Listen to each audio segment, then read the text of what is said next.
put a microphone on. There you go. That would probably help. How are we doing here? Are we live? Did we go live? Let's see what worked and what didn't, shall we? If I go to X now, I'm pretty sure I'm not working on that. Community. Is that what I am? Am I a community? Is that what it counts as? Yeah. Nope. Maybe not. Good Lord. What are these communities? Oh, part of a Jack Snyder community? All right. I don't even know what's happening on X, and I'm not even going to worry about it, to be honest. It just seems too complicated for me. What else we got going on here? This is the most low-key burn and learn you're going to get, basically. How are you, Claire? And Fate Funk. And Mandy, 2462. Good evening to you. Oh, my God. Ow, just got too many things poking me. I'm good. Yes, I am. This is sort of like quite post the burn part of the burn and learn today. Just being too much to run around and do. I guess I should move that because that is very small and in the way. Let's do this. I wonder, do we want the chat on the screen as well? Does that help people? What do we think? First off, can everyone hear me okay? That would be the first question, because every time I come back to this bloody thing, I feel like I've reset the sound in some way, shape, or form. Which reminds me, the things I wanted to look up while I was talking to you. 5x5, Burn and Learn. Hope you've been doing well. I have, Claire, very well, very well.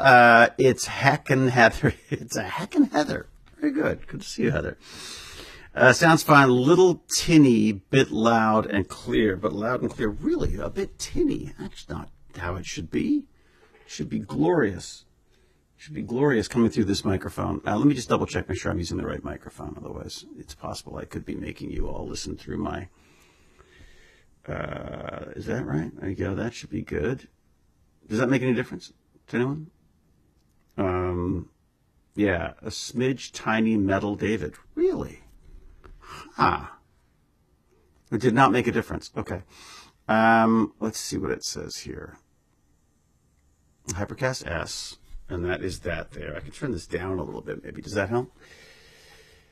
It isn't terrible. God, I wish I could hear it. If only I could. Oh, maybe. Wait a second. I'm going to cause total feedback for a second now. What I could do is go to my YouTube channel and actually listen in on myself just to hear. I can't believe it's still this issue. It's funny because James R. Gurney was telling me that there's no need for this, the black hole workaround for sound anymore. And I'm now, and I'm very curious to see how that would work. I'd love to not have to be dealing with that. It's not Taylor and McKay having coffee. That was supposed to be changed too. Oh my God, this is just not, nothing's worked today for me.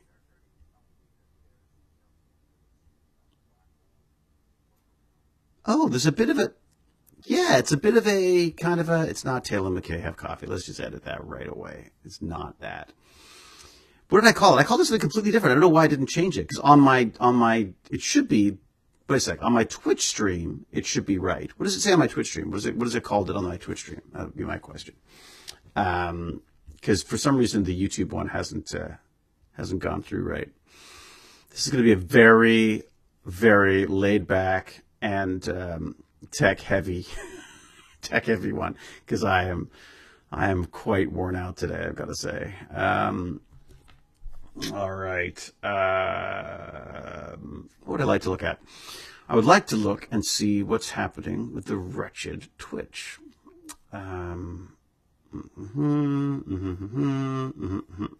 Okay. Just log on to Twitch as well and have a look and see what's going on there. Ooh, so much homework I've got working on right now. I've got a meeting tomorrow with some folks who make television and are interested in doing some educational television. And I thought, hey, maybe I should go talk to that. This is obviously, why on earth? Okay, so Streamlabs is obviously not changing the titles when it's supposed to, which is a bit of a drag. Wow, that's totally wrong. I am a Stargate chocolate marshmallowy. I had it all worked out. Mellowy Wagon Wheel. That was it. Cookie. Burn and learn, baby.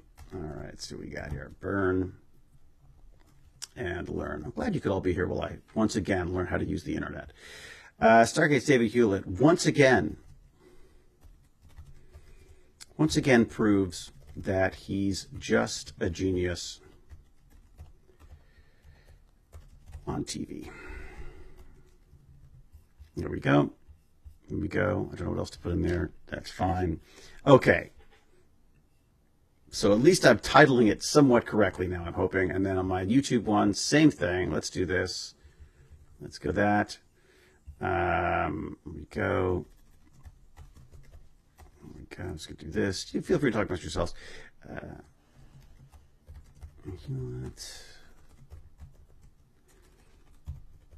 Once again, I've got to get this automated.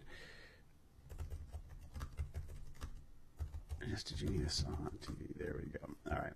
Okay, so then at least we're not having people expect something exciting like Rachel to show up.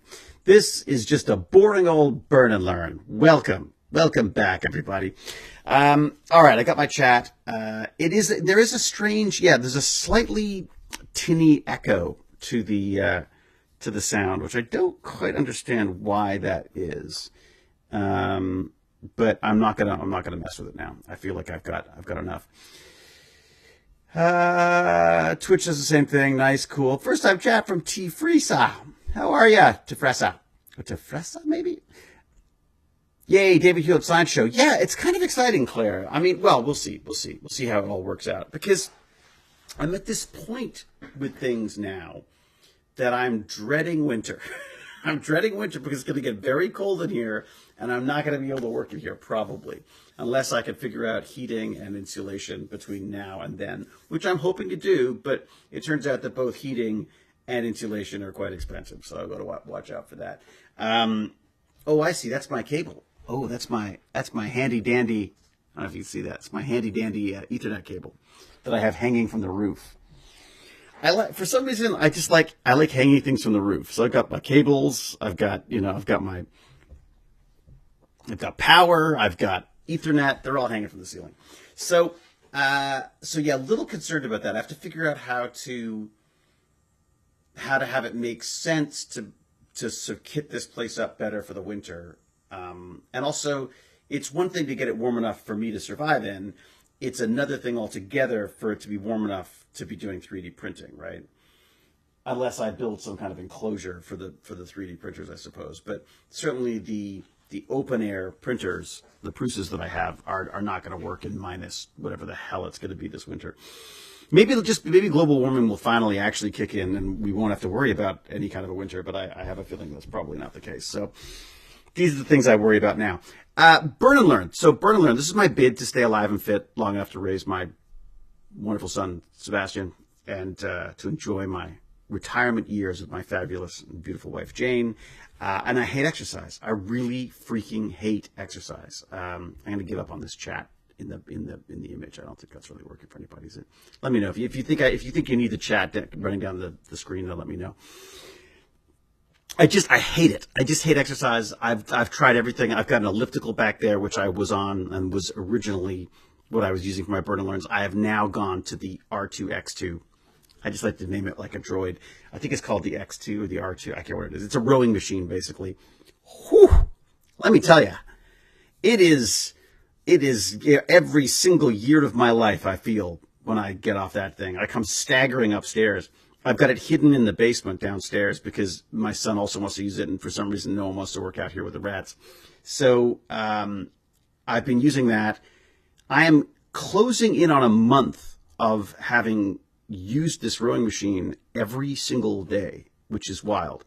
I was expecting a far larger transformation in my body and mind, but that, whatever. I'm never surprised or disappointed by how badly I can respond to exercise and somewhat healthy eating.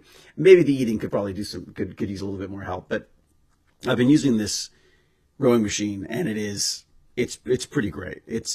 it doesn't let me do what I could do on the elliptical machine, which is I could watch tutorials while I was exercising, because I was sort of in one space the whole time doing my stuff. So maybe I'll start trading off back and forth. We'll see. I would love an excuse to get rid of the elliptical because it takes up so much space. Like the entire section behind there is this giant elliptical machine, which I love. It's been, it's my dutiful torturer for 20 odd years now. So, not that I've used it solidly for 20 years. I wish I would look a lot better than I do now if I was actually using it on a regular basis. But I wanted to do 30 days solid on this rowing machine. I don't know why. Randomly, I just thought 30 days was a good 4 weeks. And touch wood, I have not missed a day yet. But because of the nature of doing that and then having to walk the dog and stuff, because my wife is very busy. My son has gone back to school now, or was working during the summer. So I had a lot of dog time, shall we say. I just didn't feel like I could take another 45 minutes or an hour, whatever we end up chatting, every day as part of my exercise. And it started to affect my exercise. Like I felt like I wasn't doing the exercise because I don't have like 3 hours to do my exercise. Now, which is totally an excuse, I know. Absolutely an excuse. Our minds are amazing machines at convincing us to do what we want to do. But which speaks actually to the Burn&Learn part of the Burn&Learn that I'm going to talk about today. So I listened to this amazing audiobook called The Deceptive Mind. It's a great course that's available on Audible. Loved it. Just loved it. A lot of stuff most of us here, being the wonderful nerds that we are, the truth seekers, the lifelong learners that we are, I feel like most of us know this stuff, but it's really, it was still shocking to me how many things I took for granted in the way that we processed information and how we learned, and our ability to think critically about stuff. So I was so taken with that I then launched straight into another audiobook, which was, skepticism for scientists, basically, or using science for skepticism. Maybe I should look up the title. That would probably be good. Accuracy. It's a big part of this stuff, so why not actually look it up? Excuse my sniffing. So Skepticism 101, How to Think Like a Scientist, and that was it's Michael Shermer, and let's see who else is involved in this. Michael Shermer. It just says Michael Shermer. Okay, so Michael Shermer and the Great Courses. The other one that I've got to say I actually enjoyed it more. Not that Shermer's book was bad; it was a different sort of topic, but I just preferred where this other one was going. Was this? Why can I not see it in here? Has it been thrown to the end because I finished it? Has it been cast aside because I finished listening to it? It's called The Deceptive Mind, and it's critical thinking. And well, I'll just have to look that up, I guess. Just look up Critical Mind, and there's a great book attached to it, which is one of these wonderful Great Courses series. And I mean, this is one of the things I just absolutely love about the internet age, is that I can basically sit in on lectures. I mean, these are lectures that have been recorded for Audible, and for pennies a month. I have, actually it's dollars a month, I guess. I have a subscription. I could just be listening to these things all the time. So the reason for Audible now is because I find it very hard to be reading or watching anything if you're rowing like this. And God knows I'm huffing and puffing and trying really hard. You have to do it the right way. If you do it the wrong way, you end up hurting yourself. So there's actually videos on how to properly row on this R2C2 thing that's not its actual name. I don't know what its name is. Concept 2 or something like that. It's a fancy one. I bought a big fancy one. My son says it was an impulse buy, but my son is also now using it, which is interesting. He's also very concerned about exercise and fitness and all that kind of stuff right now, which is, I guess, what happens when you hit 16 years old. So, and I'm trying to promote that as much as possible. Like if I can help in any way with that would just be amazing, because I just, I wish I could have established those rules for myself earlier. Oh, thank you very much. So there's obviously a lot going on because we've just hit some hype train thing. It's been so long since I've done an actual stream from a computer. Usually I just do it off the phone. onto YouTube. So, of course, this one, the lovely idea here was your lovely lumps, your search for soulmate has ended. Someone is quoting A Dog's Breakfast back to me, and I love them for it. Outcast 96 or 00096. Thank you very much. That was a lovely reminder. It was one of the most enjoyable projects I've ever had to do, because I got to work with so many amazing people and friends. And oh my God, I just kicked the dog. I'm so sorry. Za, I keep forgetting that Za likes to hang with us in here. And in fact, she's found there's some kind of a rodent's nest underneath the cabinet in the corner there. So every time I come in here, the first thing I do is I take a stick and I go, and I sort of move the stick around underneath the box in the hopes of saying, shoo, get out of here, and scaring them off. And then Za will sit there, will literally lie on the ground going like this until I tell her to shut up. So that's her joy. And I, of course, taken that away from her. So, yes, there we go. So we've got that. We've got dogs. We've got Elizabeth with a Z. How are you? So much better than being very hot. I was in Vegas a month ago and it was in the mid 40s. Yeah, I mean, I sort of have that solved, and I've got this old AC unit which I've rigged up, which takes the worst of it off. I wondered if I could what if I put it outside and put the vent facing the other way in the winter and use it like a heat pump. And so basically it would just fire the heat instead of the cold part at me during the winter. Basically, like a DIY heat pump. I'm actually debating a heat pump. I don't know if I could talk my wife into. I don't know whatever one does to get the. What do you do when you're not working on television shows to get money? I don't know. I just wait for television shows, and when they're too far and few between, I have to not buy heat pumps and things. So I got to figure that out.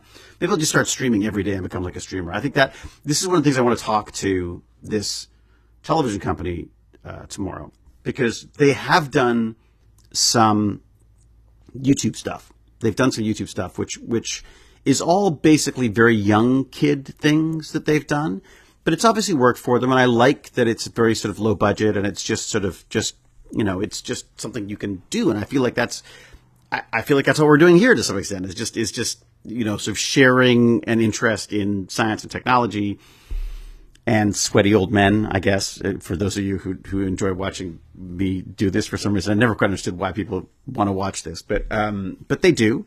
And I love doing it because it's my reward for doing the torture device as long as I do. And but I want to talk to them about their YouTube stuff, and I want to talk to them about their streaming stuff, and I want to talk to them about other ways of creating content for educational purposes. So I've got a few things that I'm really excited to talk to them about. One of them is this thing. I'm obsessed with science fairs, because science fairs have just blossomed in how complicated and how advanced the stuff is now. I mean, literally grade 10s trying to cure cancer, and cystic fibrosis, and AI systems that help lifeguards stop people from drowning and stuff, like these incredible things that kids are working on everywhere from like grade 7 to 12. So I thought it'd be really fun to do a show where we, take a couple of these projects and sort of deep dive into them. Look at what I would need to understand and know to understand what they're doing, and all of us to understand about what the technologies that these kids are working with, and also help, get into the minds of the kids who are doing this stuff, and like, how do we find, how do we promote this stuff? How does this stuff become, why aren't all the kids doing this? Why do only some kids decide to sort of deep dive on this stuff and start, working on these projects? Yes, they're probably nerds, but they're not all nerds. That's the other thing. We also don't want just nerds, because if it's just nerds, then there's a very limited perspective on the future. And I think we want the non-nerds as much as we don't really. We also want we want the jocks, and we want the cool kids and the musicians and the artists and all the people who aren't us nerdy nerds to take an interest in this stuff as well, because that's going to shape the future. And I think the more, the larger the range of perspectives that we can take into innovation, obviously the more innovative this stuff can be. So So I kind of want to do a show around that. And I feel like that's a perfect, maybe a YouTube show. I mean, and as I said to Lance the other day, it's not that I'm looking for a podcast to do or a YouTube show to do or even a TV show to do. I think there's a million things I could be doing. I would just like it to be something that speaks to what I'm interested in, which seems to be sort of lifelong learning and science and technology, and having some fun while I'm doing it. Of course, I mean it's basically selfish, but I also need to figure out how it can become a way of earning a living as well. Because I mean, maybe not alone, but certainly part of the process needs to be. If I'm going to make this transition from pretending to be smart on television to trying to get educated in the real world, I feel like this is something that I've got to figure out a monetary way of doing. So, and people have been amazing. People subscribe, people do the Patreon, people buy T-shirts. Go buy T-shirts, by the way. You can get one of these. This is an organic intelligence T-shirt. See, it says that, and then this is organic intelligence on the back. And there's a bunch of sci-fi inspired ones, Stargate inspired ones as well. Point being is I'm basically looking for ways of creating like a side hustle so I can do the acting I want to do, not the acting that I feel like I can't say no to. And so my hope is to start reaching out to some of these companies and some forward-thinking companies like the ones that I'm talking to tomorrow who have already they've dipped their toes into the idea of like, well, what if we don't do traditional TV? Because kids aren't watching that anyways. And this is the other thing. So there's a bunch of different things I want to talk to them about. One of them is really want to talk to them about the idea of the science fair thing, because I think that'd be really fun. Just for my own. I've done a bunch of stuff with science fair stuff, whether it's the Canadian-wide science fair or I did a bunch of data analysis stuff during my Google Analytics course where I was scraping information about science fairs and trying to figure out where the kids' interests were. Like, could you sort of see where the world was going, where the kids' interests were, where our future was going, based on what these kids were looking into, the science and technology that they were interested in, that they were developing, that they were sort of looking to advance. Of course, I didn't even thought of this, but of course it depends on who's funding these science fairs. So if it's oil and gas, right now all the oil and gas people are talking about like, oh, sustainable this and sustainable that. Of course, now it's all AI because there's a lot of money from there as well. So there's definitely a lot of sort of corporate interests to this. And I want to be able to explore all of that. So I want to do that on my own without having to be beholden to, like, if you're working for a charity, then the charity often will take money from companies that are going to have an interest in that kind of stuff. My hope is that I could partner up with a film and TV company that would be willing to potentially create a few channels online that we can start creating some good educational material that isn't educational, if that makes sense. Like, I want it to be fun. There's no point in making it educational at the expense of it being dull and boring. And so there's a number of approaches that I want to take on that. One of them is I think the Canada-wide Science Fair thing would just be fun because I think it's just a neat way to stay in touch with what specifically is happening now in the minds of the next generation of brilliant minds. And the other ones that I wanted to look into is I wanted to do a sci-fi show. Like, I wanted to do one of those sort of factual sci-fi shows where we can talk about science fiction and the role of science fiction in a historical sense, in a social sense, and also in a science and technology sense. Like, let's look at, let's go back and look at let's go look at Metropolis and see how our perspective on robotics and AI has changed since then.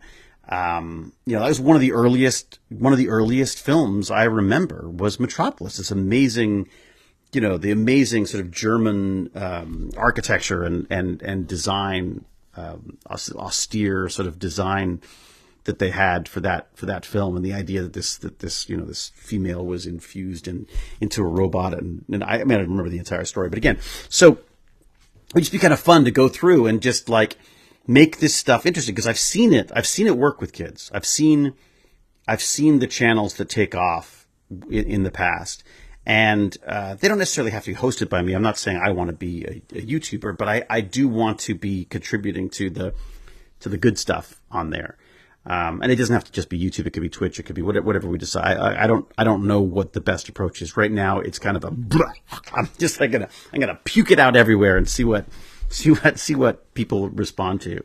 I really like the live format and then archiving it, because then people can go back and look at that as well. Maybe it's podcasting. I don't know. So I'm all ears and open to suggestions. But, for the time being, strangely, this Burn and Learn format is working really well for me, because it's it's therapy for me. I get to sit down and talk, and I get to listen a little bit, mainly read. Probably not as much as people would like. And also just keeps me out there, which I think is important as well. I worry that I am what my friends would call an extrovert hermit, in that I would much rather be by myself, not talking to people. But once I'm out there, I'm okay. Like I can carry on a conversation once I get out there.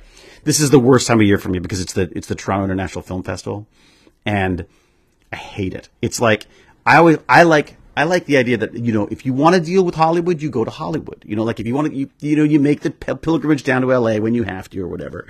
You go to your film and TV work when you have to. When the film festival's in town, it comes to you. And I just oh God, I just can't.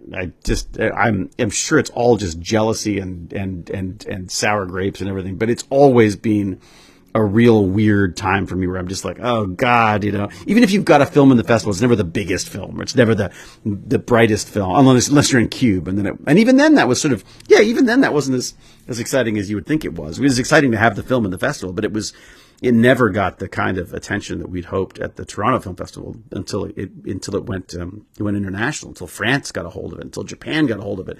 That's when Cube sort of took off. So I feel like, Canadians, and I can say this because I am a Canadian, I am a Brit, and I am an American. I have passports for every single one of those. And I have lived for not as long in England, but I've lived for periods of time in all of them, mainly in Canada and the States. And Canada has this horrible tendency to eat its own young. In the same way, I guess England, it's an English thing too, I suppose, to some extent. But there's like, oh, aren't you getting a little bit hoity-toity? Oh, look at you, all famous and stuff. There's a wonderful joke that I quote. I'm sure I've quoted on this before. I'm going to repeat myself because I'm an old man. But about lobsters going across the border. It's his first time. There's a border guard, and it's his first day, and he's getting run through the way things work. And box comes through of American lobsters, and all packaged up. It's got its little bands around it, and it's all sealed up, and it's live lobsters. And they scan it, and off it goes. Then another box of lobsters comes through, and it's wide open. There's no top on it. There's nothing to stop these live lobsters in a box, and there's nothing to stop them getting out. And so this young border guard says, what's going on here? Like, why aren't they packaged up like the American lobsters? And they said, oh no, those are Canadian lobsters. And it's like, yeah, but Canadian lobsters, why aren't they packaged? Why do they package them differently? Like, oh, they're Canadian lobsters. If one of them tries to get out, the others just pull them back in. And I always thought there was something horribly telling about that joke. There's something very Canadian about it. I did a podcast with a friend of mine, Jake, who's this wonderful young filmmaker who is also, I think, really pushing some boundaries. Like he's how do I make films as cheaply as possible? How do I make films the way people paint canvases? Like, I want it to be mine. I want to make my mistakes. I want to, and basically the answer he's discovered is he's got to bloody pay for it himself, which of course is problematic. But he started this podcast called The A-Listers, called A-Listers, and just basically people moaning about the Canadian film industry. And of course, who's the first person they think of? Well, one of the first people that they think of to talk to about that, of course, it's me, Hewlett, because I've always got something to complain about. Roof, Nixie Geek, what a great question. My roof is doing incredibly well. So well, in fact, that I bought a peel and stick asphalt roll that I have laid out to settle on top, and then I'm going to pull that back. I'm going to actually cut out a big section up here of the roof, and I'm redoing that as well. I just have to sort of coordinate it when it's not raining and someone's here to catch me when I fall off the side of the roof. My wife will not let me do any roofing stuff without someone here as well. So which is good because the other day I had to call her and go, hi. She's like, what have you done? I'm like, well, the ladder is no longer against the building, that kind of stuff. So yeah, it's nice to have people around with that. Everything looks neat and tidy unless you look up. Well, it's not too bad, actually. I've got to say, this is my new thing.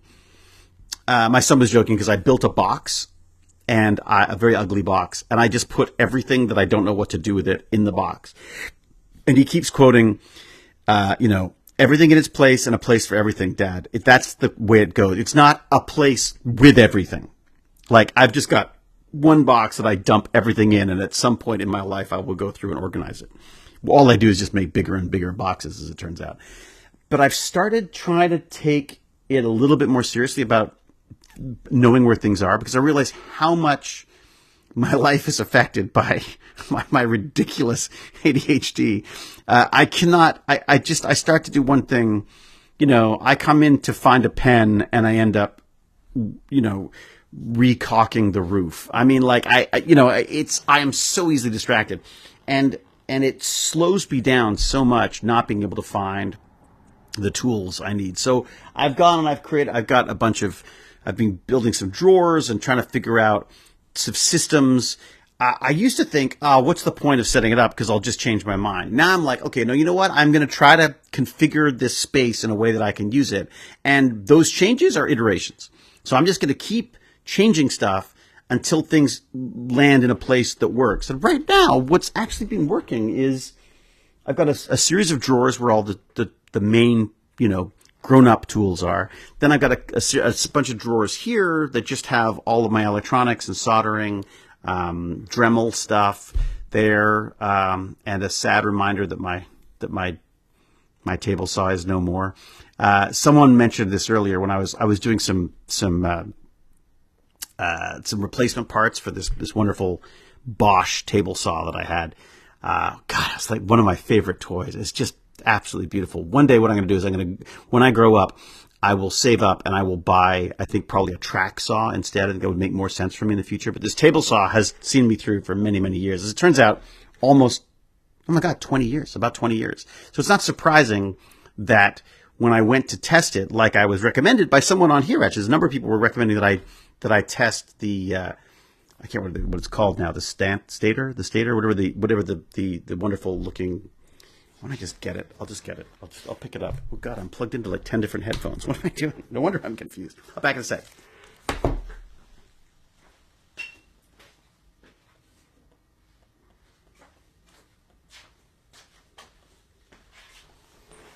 This baby right here. Look at that. It's kind of a beautiful piece of machinery, isn't it? I mean, that's just the inside of a motor, but look at that. Isn't that? I don't know. I find that absolutely fascinating. I don't even know why I need my headphones on, actually, but I guess it makes me feel more like a podcaster. So someone said that they thought, from the sound of the symptoms, I thought one of these bearings had gone, right? That maybe this like wooden crap had built up in it over the 20 years that I've been using it, and that it had seized up. I replaced all of the bearings at not inconsiderable expense. I replaced the brushes or the bushings or whatever they're called that rub here that sort of make the connection and get the thing spinning. And then I tested the coil, and the readings are all over the place. So there's nothing consistent about it, which means that obviously there's some kind of a problem in this beast here.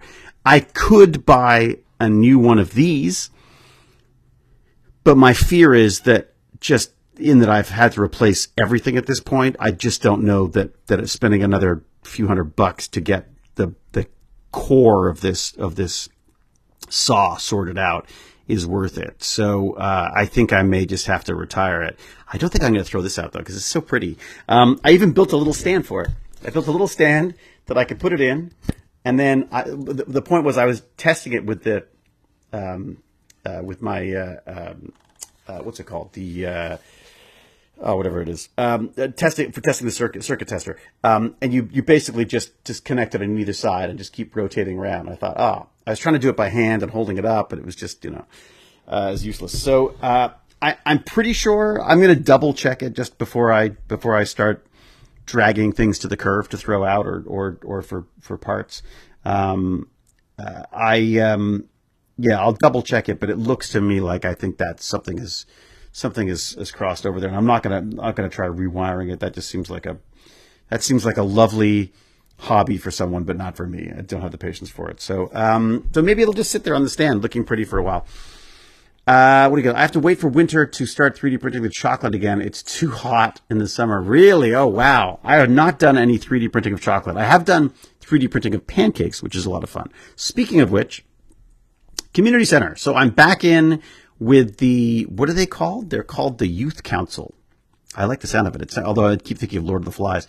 But the Youth Council will decide on what tech banditry we're going to get up to this season. I'm going to meet with the people who run that in the next week or so, and once this stupid festival's over, or at least the main part of the festival's over. The other reason why I hate the film festival is my poor wife is at freaking meetings and dinners and crap the entire time. I'm very much looking forward to. There's a film called Sketch, which my friend Seth Worley has made, and Seth is just one of those absolutely extraordinarily wonderful humans. And on top of that, irritatingly talented, like just brilliant VFX. He's done a number of short films for Red Giant. If you go on YouTube and look them up, they're just gorgeous. Like he's obviously a brilliant storyteller, a brilliant filmmaker, and a brilliant human, frankly. I hate him already. Anyway, so he's got a film.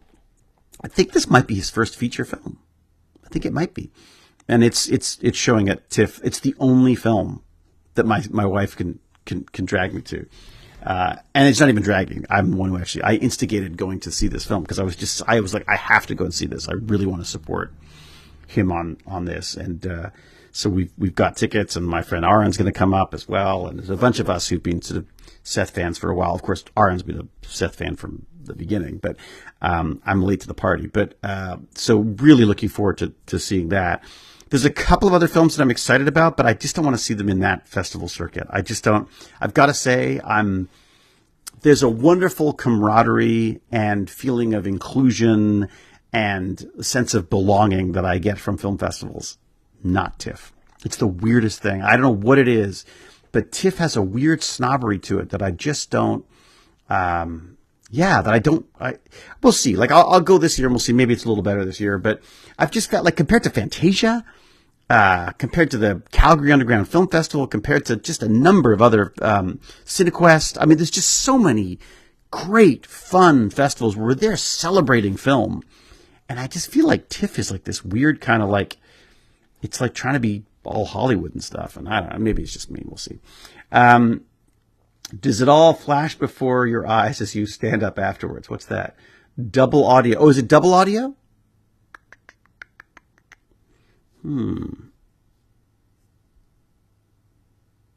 Does it feel terribly double? Audio cuts out every now and then. How odd. I'm not getting dropouts, nor me. Okay, so as long as it's someone else's problem, not mine, that's fine. Now, it just feels like the webcam mic is on. Doesn't it? It does feel like that. You know what? It might be. Hang on. Let's just have a little look-see, shall we? Maybe that's web browsing, video. This could be, once again, the fabulous Cal. Everyone say hi to Cal. We love our Cal. That could be it. That makes a lot of sense. If I look at the configuration for this, can I say don't use the audio? Enable audio if supported by device? No. Okay. You still got that? Chat box, HyperX, black hole. Don't hear that. What is the chat box? We don't have to hear that, do we? How's that? We still hearing me? Okay, still hearing me? Okay. No, that is the only audio coming through right now. Interesting. Okay. Does that make any difference, by the way? Has that made a difference at all to anyone? What is going on here? There's a million little, oh my God. Mandy, you fabulous Mandy 2462 is going and sending out damn gift tier subs to everyone. Thank you very much. Outcast. Oh, I'm so glad you like Dog's Breakfast. I love making it. How did that work? Does that sound any better? What do we got? A stream to all YouTube, Twitch X. Give Elon a shout. Yeah, I tried to do the Twitch. I tried to do the the X thing as well, but it wouldn't do it. I don't know what to do about X. I'm so torn on X because I'm not a huge. I'm hearing the audio swapping now. Okay. It's because all Canadian talent leaves Canada as soon as they hit it big. Well, this is it, Necro Andrea. I think that's what they're expected to do. That's what I did. I mean, like, I went down to the States to get better jobs, and lo and behold, I get Stargate, even though that shut up in Canada. That happens all the time. I mean, I was sort of joking with my agent the other day. I said, like, do I just have to, maybe I should just stop telling people I'm local to Canada. Just tell people I'm still in the States. It doesn't matter for me. I'm going to go live with a pig in a tractor in Long Itchington, and my wife and maybe not my son, but he'll be doing other things, I'm sure. It's a great podcast name. When I'm on my roof, I make my friend come over so someone could call 911 in case something happens. Yeah, that's basically what Jane's there for. The box of junk that the box of junk goes in. Yeah, that's it. I just build bigger boxes. That's it. He'll catch up eventually and find out it's fine. Rob Ricardo gave Musk such a good burn on X. Did he, Cal? Did he? Interesting. If we could just tell him to not mess with it now because it magically repaired itself. Is it better now?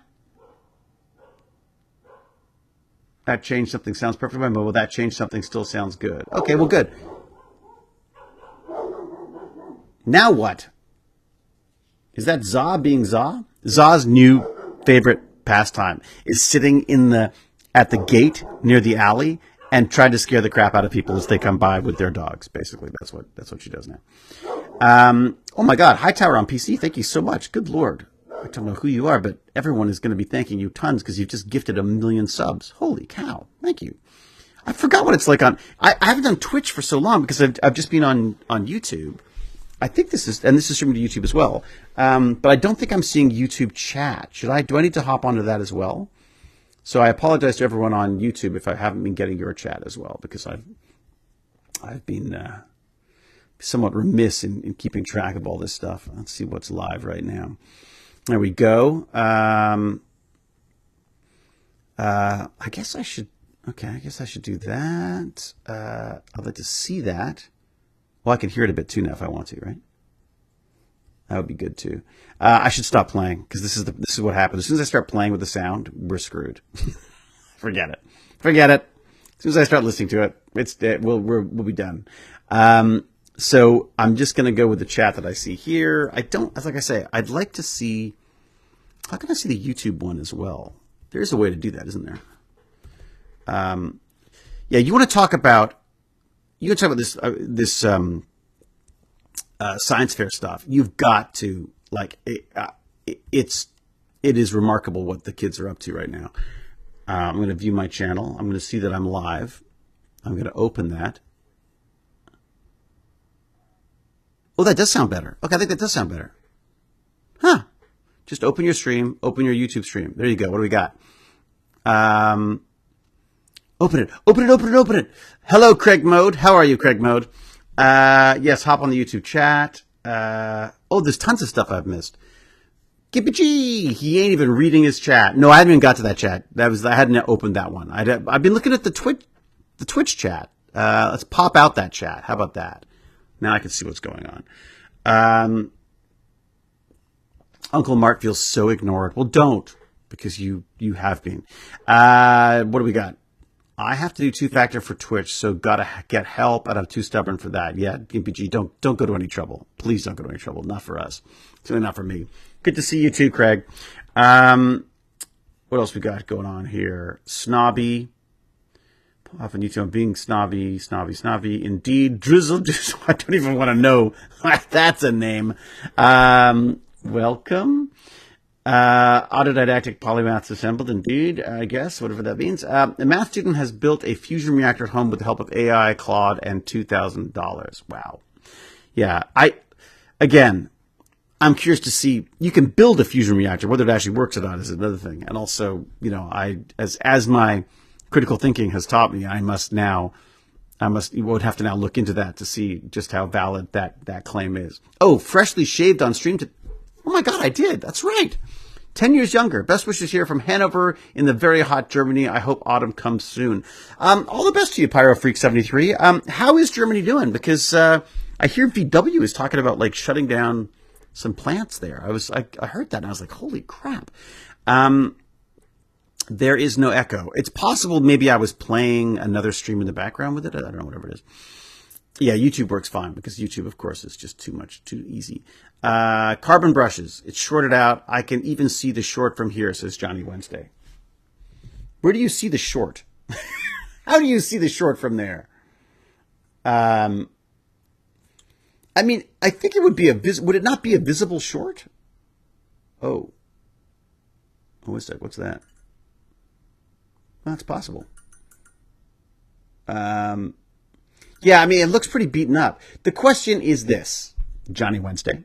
I'm not sure why I'm asking you or picking on you, but what do we think about replacing it? Like, much as I would love to, be the old car guy of table saws, I'd love to fix it, but I've already spent over $100 on, bushings and all the rest of it. This, I don't even know what this costs, but I think it's a couple $100, and I feel like what if that doesn't work? What if it's something else? If I ever become a hobo, I hereby swear I'll focus on art. I'd love to focus on art. There's a part of me that is so jealous of artists who can just paint a canvas. Like, can you imagine that? Like, just be able to go, like, I got something in my head. I'm going to take it out of my head. I'm going to put it on a canvas, and then I'm going to sell that to people. How freaking great is that? Those are hand-threaded in India. Are they really, Weird-Ami? Oh, look at this. I got both chats going. Oh, my God. I'm so hip and cool. See, I wouldn't be able to do that if I tried to get X in here as well, it'd be a disaster. Forget it. He only built a fuser. It's technically a reactor in that there's a reaction related to fusion. Oh, fantastic. Johnny, is there a link for that? I don't even know if you can actually do that. Meredith of 10 years ago. Doesn't it? That's what happens when I shave. It's like being Meredith 10 years ago. The black area on the top windings, it shorts between the wires, etc. The black area on the top windings. Oh, in there.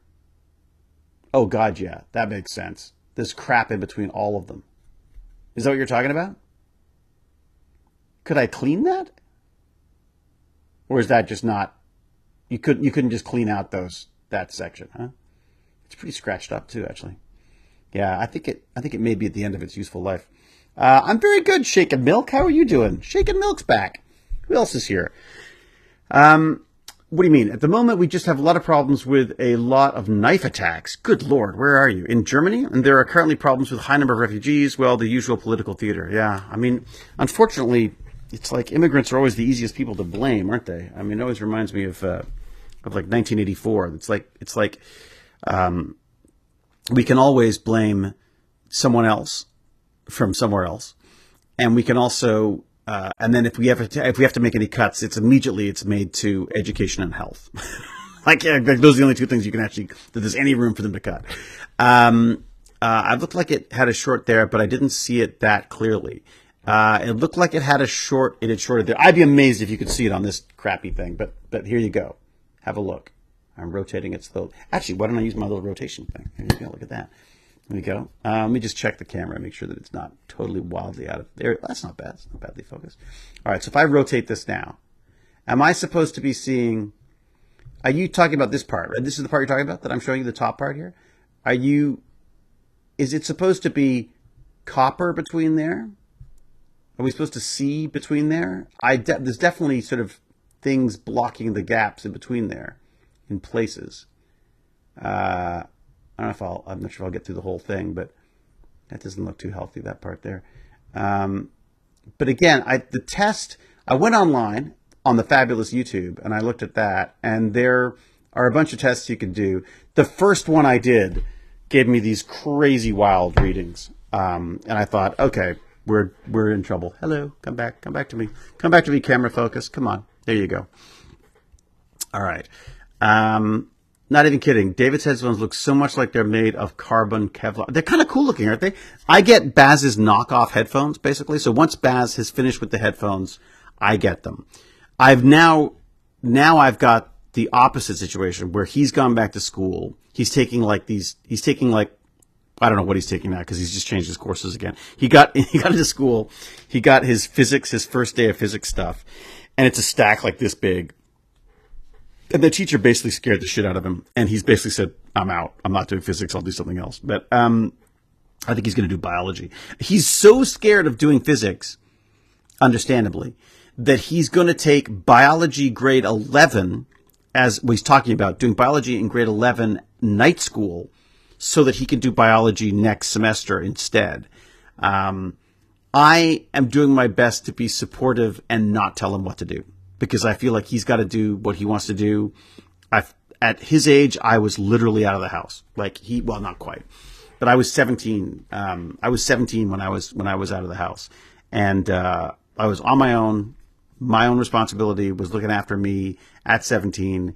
He's almost 17. I feel like the least I can do is respect him enough to let him choose what he wants to do with his school stuff. I will have things to say about it, of course, but not sure if you have any experience with a home assistant like a Google Home or Alexa. I have an Android phone with Google Assistant, so not sure of the benefit.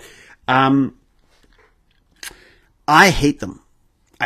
They never work properly. The best home assistant I've ever had is ChatGPT. That's what I use. Honestly, I love ChatGPT. It's fantastic. I get it to walk me through programming all the time. What I'll do is I always make it cite its sources so I know that it's valid. And I followed up on some of those sources and they've not been valid. So it's important to be aware of that.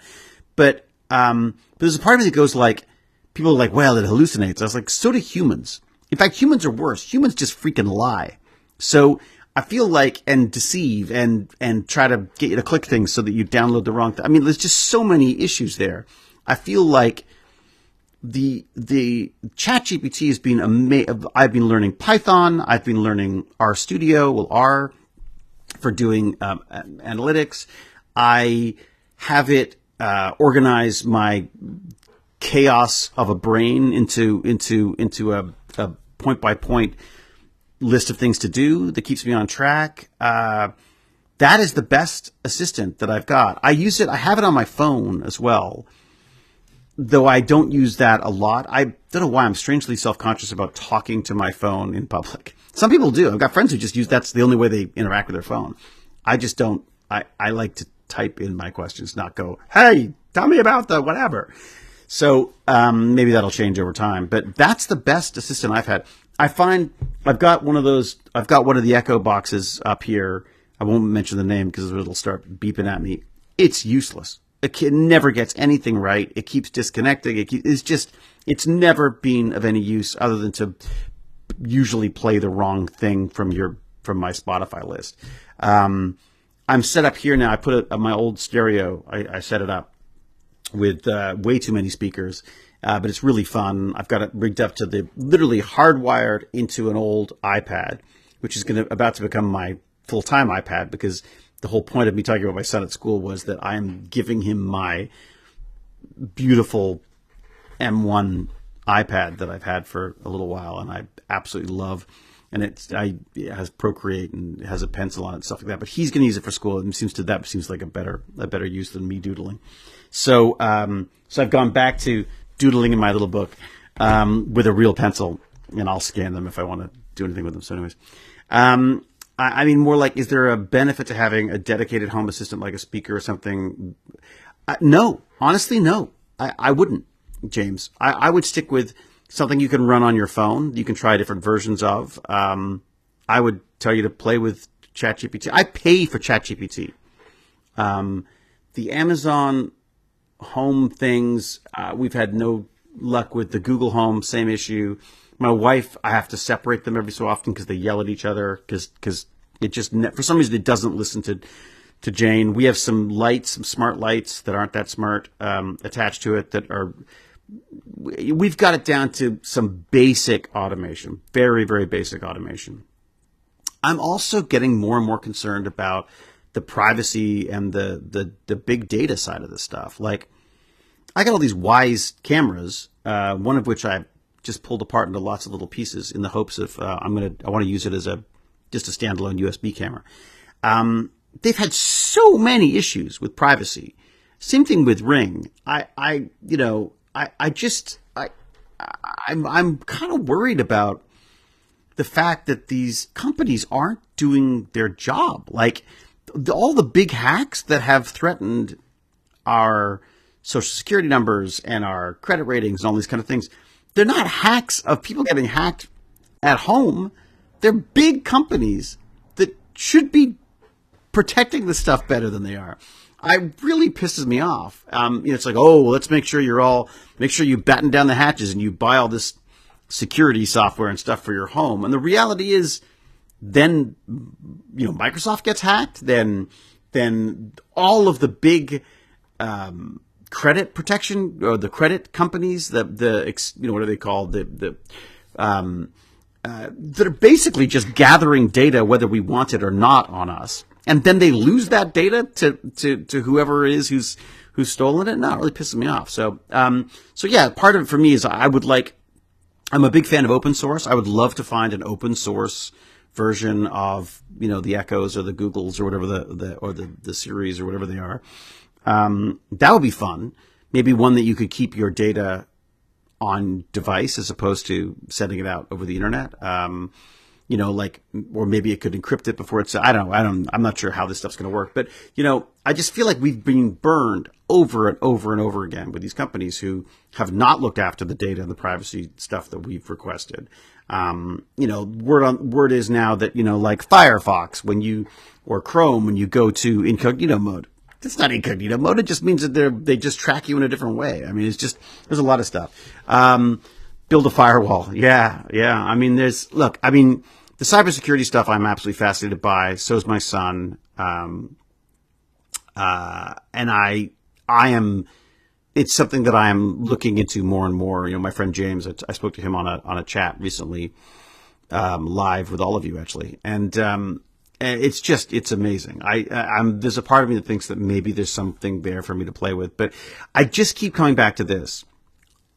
What do I want to be when I grow up? Like everything. That's the problem. So I think my best bet is to stick with content and is to stick with that kind of approach to stuff, because then I can be everything and then I can learn about everything I want to. And in doing so, hopefully share that with people. And to some extent, if we come up with a more kids version of stuff, maybe there's a way that could actually also be could sort of suck up some of the time between the gigs I want to do. So that's the hope with that. There's a couple other things that came up for this chat tomorrow.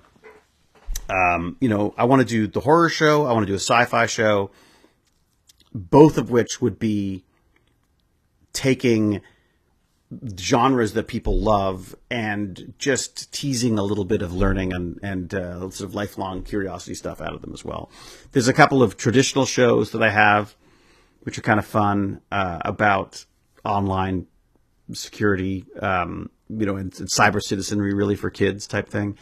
And then there's just a silly kind of a sitcom-y thing that I'd like to do as well. But so I've just started looking back into the content side of stuff. I've written a horror film for my wife to look at and possibly try to get made. It just seems to me that the more I look for things I should be doing when I grow up, the more I come back to this and I go like, how do you make this work? Other people have made this work. How do I make this work? Because I love this. Like, I love being able to chat and learn things and talk to people from all over the world. It is just an amazing thing to be able to do. And bless that Stargate for letting that happen, right? So, Johnny, did you learn how to local AI from YouTube? Running your own local AI model is a real eye opener and very cool. It is neat. Yeah, I've run a few things here.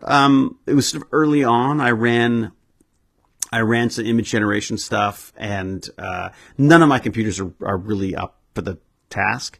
But I love the idea. Like, Apple is talking about this. Apple Intelligence is basically talking about how do we make an AI that is just pulling from your information, but that also isn't selling you and your information in the process. I don't entirely trust Apple on that either, but I like that idea that if I'm going to pay an F of a lot more for my Mac stuff, that it's going to protect me better. And I know James Argurney loves his Mac. And hey, and James Argurny, Jim Nevo's right here. Woohoo! When I spoke with you while really sick and said I love you, is there a science way to remove that memory from my brain? Oh God. Yes. Lance has always got a story. And you know what? And Jim Nevo is always there for it. Seriously, man, let me have a chat with you about open source AI. I can help run a main AI on your system that all your devices use privacy. Uncle Mart, well, we'll have to chat about that for sure. That sounds like fun. Uncle Mart, if you want to, put something like that in the subject and email me at davidihewlett@gmail.com. You're all welcome to email me there. Everyone does. That's my sort of to the world email address. davidihewlett@gmail.com. And I don't promise to get back to you quickly or even at all in some cases because it's just, there's a lot. But if you could sort of get a subject in there that speaks to what we were talking about, I'll try to dig it out. The best AI stuff is on YouTube, Lance, GimpyG. There's some amazing, I can send you some links if you want. There's some really, really good stuff. The problem with AI is that the only AI you know is the AI you learned today, because tomorrow it's different again. It changes so quickly. And it's also getting a bit of a crypto bro feel to it. The AI thing is I think it's something that's accessible enough to enough of the tech bros that they throw themselves at it. And it's not always, I'm beginning to get a little sus of the AI stuff now to some extent, but David, get a video card that has 24 gig. Yeah, there you go, Uncle Mark. There's part of the problem right there. You try AI, become addicted. Right after this, you'll probably buy much more hardware that makes it happen because yes, you can run an AI in your house. Yeah, I mean, I've used Google Colab. I've used Amazon for this stuff. I've run my own models on the cloud. It never seemed to any point in trying to run it on any of the stuff here. But that's the problem. A 24 gig video card right now is ridiculous. Is half my roof. I mean, there's a lot. Unfortunately, much as I would love a giant video card, I'd much rather not be rained or snowed on during the winter. So there you go. Look for LM Studio. It's a GUI way of getting stuff auto installed. I wonder if that's what I used or not. Pick up which element you want. There's some great tutorials out there. And if you want to, Lance, set yourself up with Google Colab, and then you're basically running, a lot of the tutorials will have a list of the processes you have to run. And then you literally just go through them, running them in Google Colab. And then it's like you're using someone else's GPU on the net somewhere. Although I say that, Lance has some pretty kick-ass GPU action happening on his computer, if I am correct. First, James Argurny burned his house down. Then Lance got new computers, and the new computers I think have some pretty good GPUs in them. Wasn't that something that didn't Moist Critical set you up with some stuff there or something like that? There's some 3080 Ti is 12 gig and it works great. Yes, I looked at the 3080 Ti's because, again, as long as the problem is because everyone is trying to get AI doing something, like I say, tech bros, the 3080 Ti's are expensive. He's got a 4090. You've got a 4090 with how much memory? Because I would almost recommend that you go with a lower chipset or whatever they're called, like a less powerful GPU. But if you've got more memory, the memory is really what is getting, chewed through when it gets to the AI stuff. Craig Mode is diagnosed with ADHD too. Well, welcome to the damn club. Ain't it fun? Squirrel. I like it. I say to everyone that my day is it's like I wake up every morning and beside my bed, there's a bag of squirrels. And every day I open that bag and the squirrels go everywhere and I just follow them where they go. That's how my life is.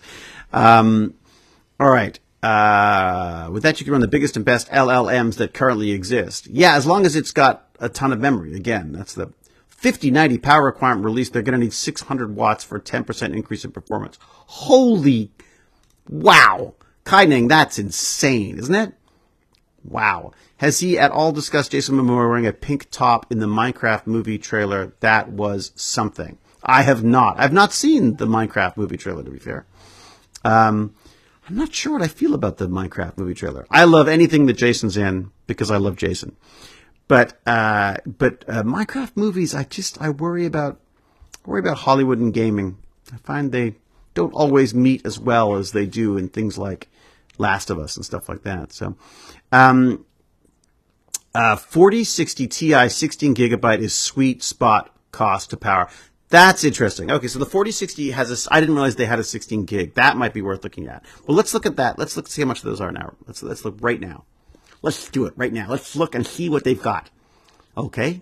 I'm going to become an AI bro. That's what's going to happen. What do we say? 4060 Ti. Let's see what we got. 1460 Ti with how many? That's only got 8 gigs. I want a 16 gig one though, right? Isn't that what you're saying? Like, the whole point is I want as much memory as I can get. That does not say how much it's got in the way of the gigs. Does Newegg have any? Does Canada Computing have any? They're all 8 gigs. Oh, what's that? 4060 Ti, 16 gigs, 604. That's not bad.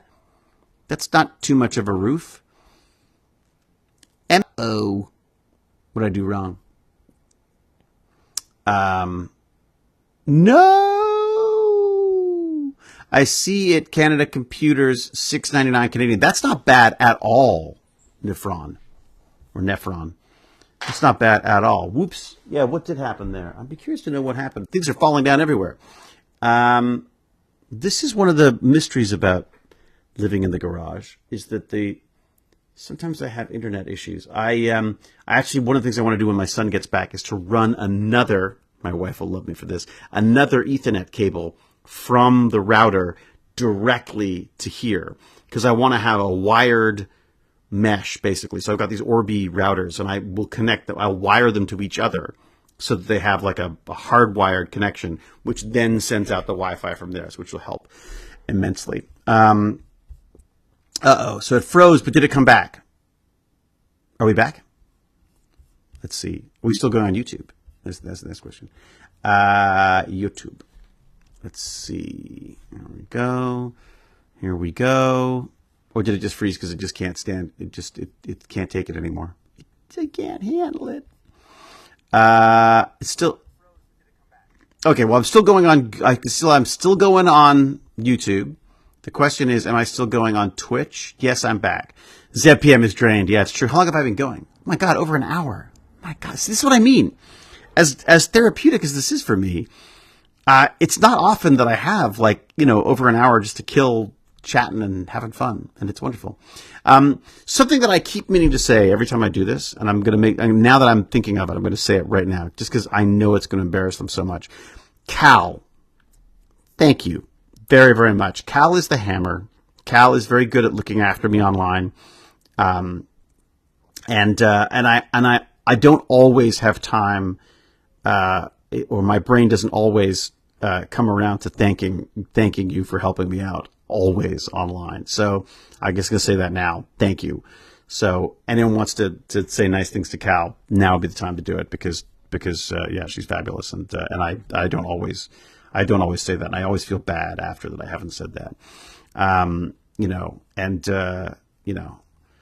James R. Gurney, you're not bad either. You're all great. There's just some people have just been exceptionally wonderful about helping me out over the time, and Cal is definitely one of them, and as is James. And then of course there's Lance, who's always there to make fun of me, and that's very important as well. So I know you have it. Any ADHD tips or products that you find help? Yeah, right here. Notebook. Write it down. It drives me fucking crazy because I want to write it down on something electronic. I want to write it down. I want to use I want to type it in my computer. I want to put it on my phone. But you know what? If you write it down with a pencil and pen, or a pen, maybe not at the same time, then it for some reason it digs in better. And it's a skill that I'm still struggling with. They have a term for it, whatever what they call these books. They call them like bullet journals or whatever it is, where you just jot the notes down. But it's so easy now to take a snapshot on the phone. Bingo, you just digitized it. You know what I mean? So I feel like, yeah, I think that's, I'm one of the things I'm most excited about with AI. And it's funny talking about, AI assistants earlier. One of the things I'm most excited about is I think it could really, really help with ADHD, with focus. Even if it's not ADHD, if it's just, if it's just a focused issue. Because the reality is the world is a bag of squirrels to everyone. It's just that I just try to follow all of those squirrels every day. And I think depending on where you are on that spectrum of whatever, it affects you differently. But I definitely find sometimes just having a notepad. The other thing that's nice about a notepad is you find yourself doing, you end up just doing doing little doodles and stuff. You know what I mean? Like you just end up just drawing stuff, although I do find myself doing this a lot. I don't know if you see that. I try to swipe because it's a paper. It doesn't work like that. I've always preferred a pen and paper. Wow, that makes me feel old. Look, it's not ideal. I wondered if maybe there's a way, you could use AI to organize voice notes or do voice to text or something and help create things for you. The problem is that if you don't create these things yourself, if you don't create the notes yourself, I don't feel like they lock in the same way. Like I've started going through, I would take screen grabs of courses that I was working through. So like I've been working through, some physics stuff and working through some big data stuff and cybersecurity and lots of stuff. And honestly, the only stuff that I remember is the stuff that I start jotting down and working out. Because if I can figure out how to write it down in a way that I understand, and some of the stuff, like I've got whole formulas for gravity and stuff here, which I'm not sure that I could explain to you, because I've just taken them verbatim from a screen grab. Whereas if you sit down and have to process it yourself and write it down in your own words, that's where the learning happens. And I think people forget that learning isn't comfortable. It's not supposed to be comfortable. Like it's not, I feel like the modern societies try to remove the stress of learning and all these tools that you have to help, organize your thoughts and stuff. Part of the problem is I feel like you spend more time organizing your thoughts than you do actually having the thoughts anymore. So I feel like this is just it has been the most successful approach I've had. The other thing I have is as soon as there's an appointment, as soon as I have something I'm supposed to do, I right away put it in my phone with a reminder. So you have to have a reminder. Reminders should be automatic. They have to, if it's really important, remind you the day before. If it's just a matter of making sure you're around, then fine, half an hour before. But reminders and taking notes makes a big difference. It's a wonderful channel if you're interested in sort of really diving deep on the ADHD stuff. And it's called How to ADHD. And she is this wonderful YouTuber who just has a wonderful way of telling a story and sharing her experiences with the stuff. And I think she was the one who originally sort of put me onto the bullet journal stuff. The other thing that's nice about the bullet journal is it's just it's a little creative thing as well. You know what I mean? Like, so we're at the aquarium the other day, and there was an idea of an image that I quite liked. Let me see if I can do this without sharing too much of my life. I just really like this image of this family with this mother and child with the jellyfish. And yeah, you could take a photo. And I did take a photo, but just doodling it down. There's just something wonderfully sort of it's funny. The doodling, I always used to draw as a kid. I just loved drawing as a kid. Never kept up with it in my teens. I had friends who were exceptionally good artists, and filmmakers for that matter. Vincenzo is sort of, one of the things I love working with Vincenzo on films is because he'll he'll put up storyboards of everything he's going to do in the day, and he puts them up on like a piece of Bristol board, like a real old school, and you can walk in and you can see what we're working on next, whether you are the craft service or you're the driver or you came in to deliver something from Amazon. You know what I mean? Like, everyone has access to that information. And as such, everyone is working towards the same goal. He's not married to those shots. He has ones that he knows he needs, and then the rest of them are ones that if he doesn't have time, he knows what he can get rid of because he's so prepared. And it's not just about preparation, because I think there's really prepared directors who don't do storyboards.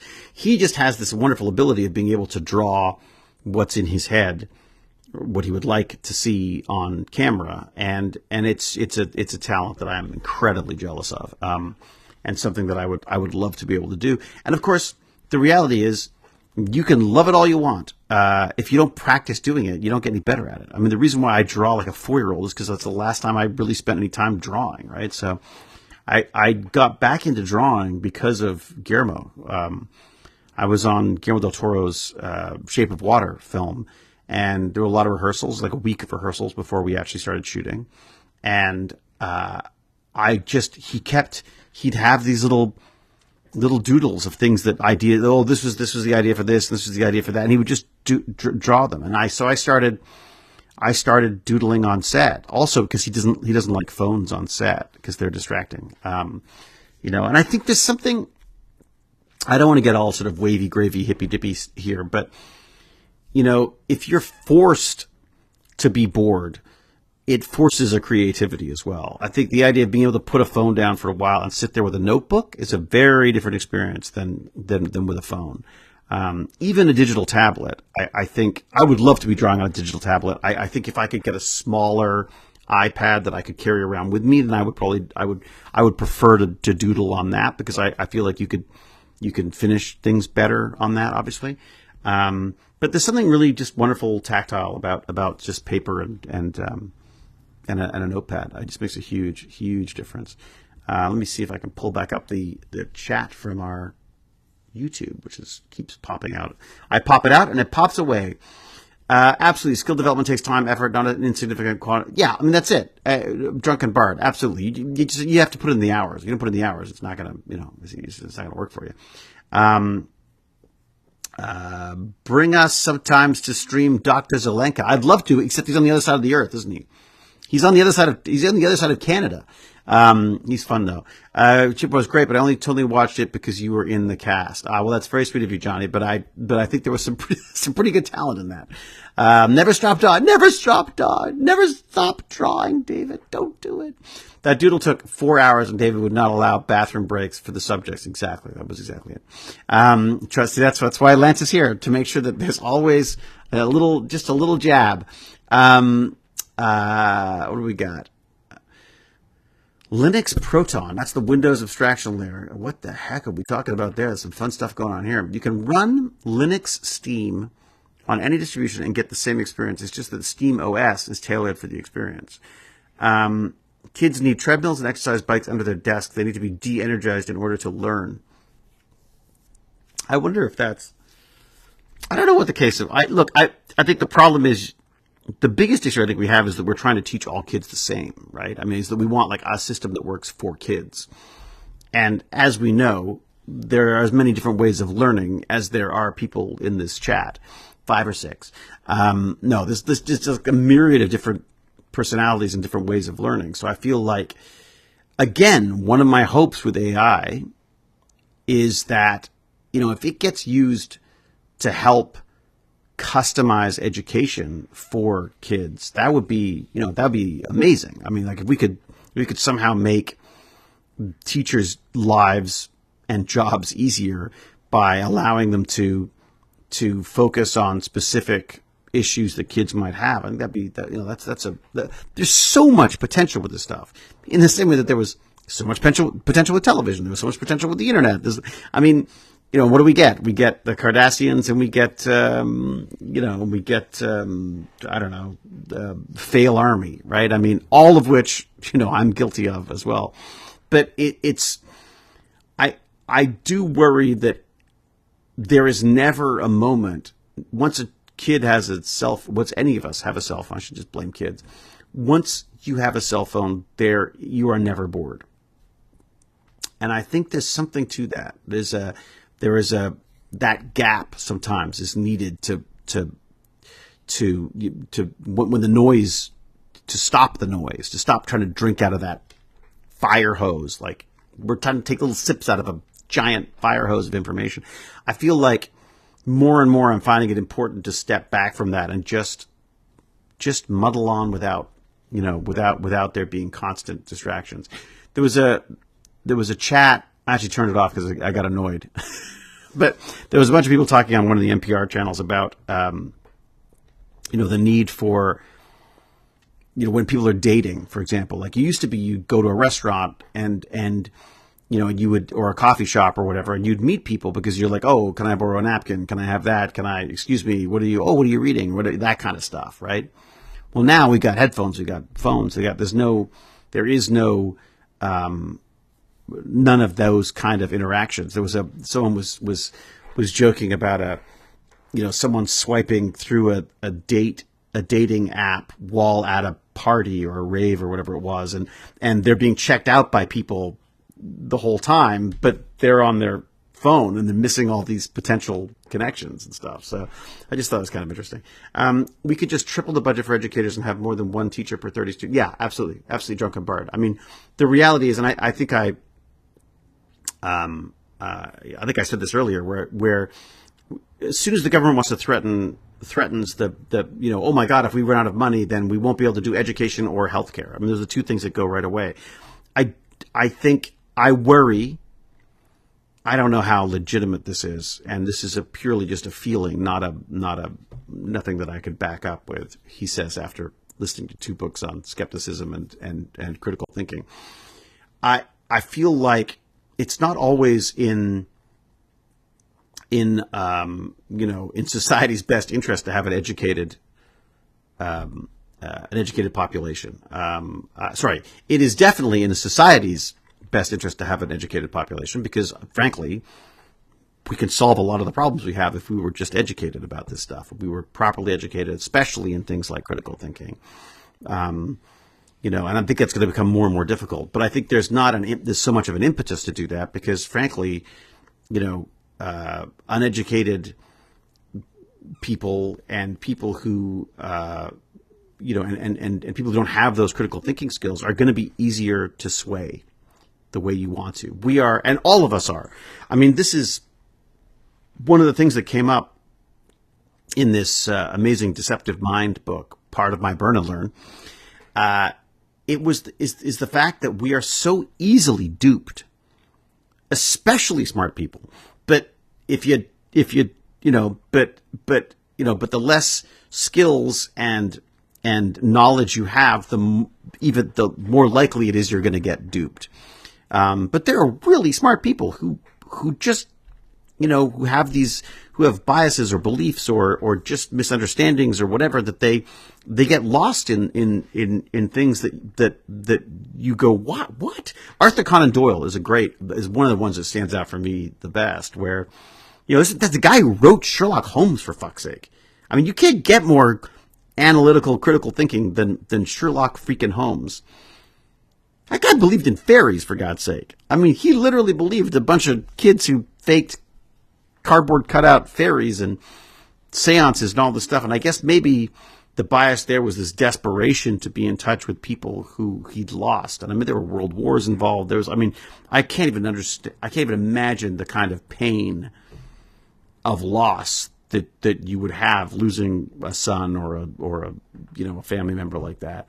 I can't imagine how much that would hurt and how desperate you would be for a connection or for forgiveness or whatever you're looking for.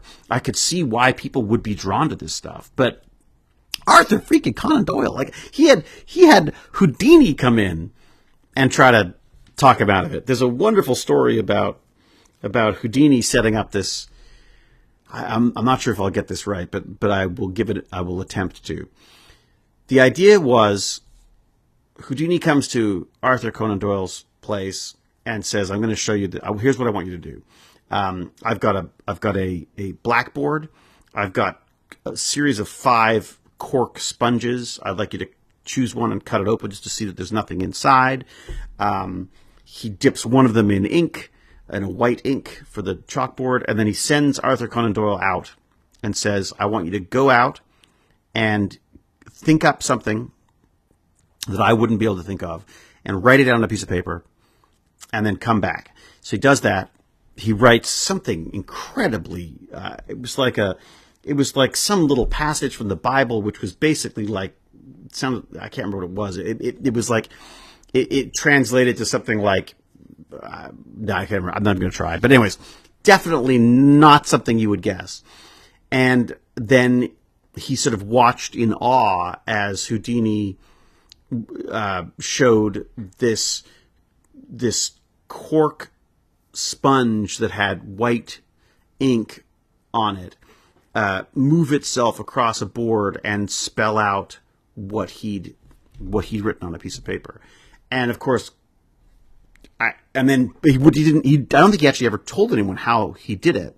I don't know how he did it either. But he was just saying, like, look, dude, we can be tricked. Like, magicians' jobs are to trick people.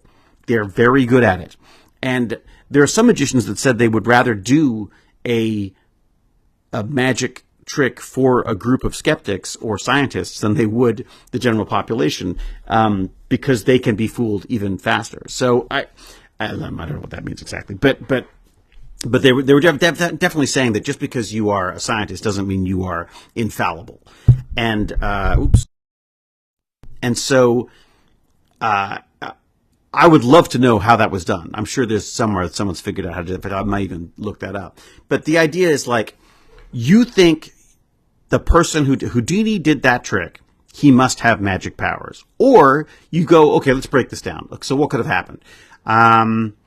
He sends Arthur Conan Doyle out. Maybe he sends him out with an assistant to come and get him and bring him back when the time is ready. And that assistant picks his pocket and takes the paper and reads it and puts it back in his pocket. So there's just a million different things that could have happened to allow that reading to have taken place. And I think there's a part of, I think, in a lot of us that wants to believe more than that wants to believe there's something else out there. This is our struggle with religion. This is our struggle with the afterlife. This is the struggle with, alien encounters and ghosts and all the rest of it. I think there's a part of a lot of people who just desperately want to believe this. And in the face of being unable to prove it, they then go, or disprove it. They then say, well, there you go. So there's got to be, the God is in the gaps kind of thing. So just, again, a fascinating book. I highly recommend it. And it's, I don't know if it's in a book format, but it's certainly on audible.com. They have, actually, you don't even have to go to audible.com. I think the Great Courses or the Great Lectures, I can't remember, I think it's called the Great Courses series. I think they actually have their own website now where you can actually just get them piece by piece if you want to. I have a subscription to Audible, so I get them off that. But it's called The Deceptive Mind, and that is my Burn and Learn and my biggest recommendation right now. I just absolutely love it. I want to read it again because I'm there. Jeff Clark, you're never late. Jim the Evo is rather fallible. See, but one of the things I love about Jim's a good example here because James knows a lot of stuff, and he does a lot of stuff. He's also the last person on the planet to tell you that he knows everything. And I think that is part of the truly scientific mind, is someone who's constantly, the more you learn how much there is to learn. I'm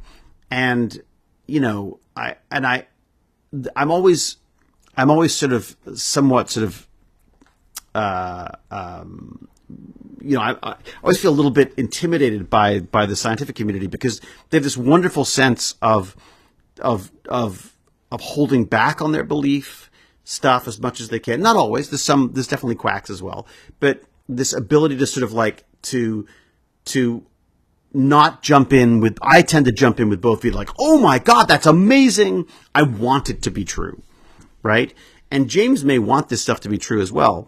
But he's got the skills and the learning to know that you've got this stuff has to be processed. You have to, check the, what is the, are there other sources? What's the proof? What's the, whereas I think a lot of us, especially in the wannabe science world like me, where we have a tendency to read it, understand, get a couple of little hooks in our head about whatever it is that they're pitching you, and go like, well, that makes sense. It's got to be true. And I think people are incredibly good at deceiving people. And I think something we talk about AI, that is something that AI is going to be amazing at, because you could literally type in a prompt that says, write me a story that proves that ghosts exist using every trick in the magician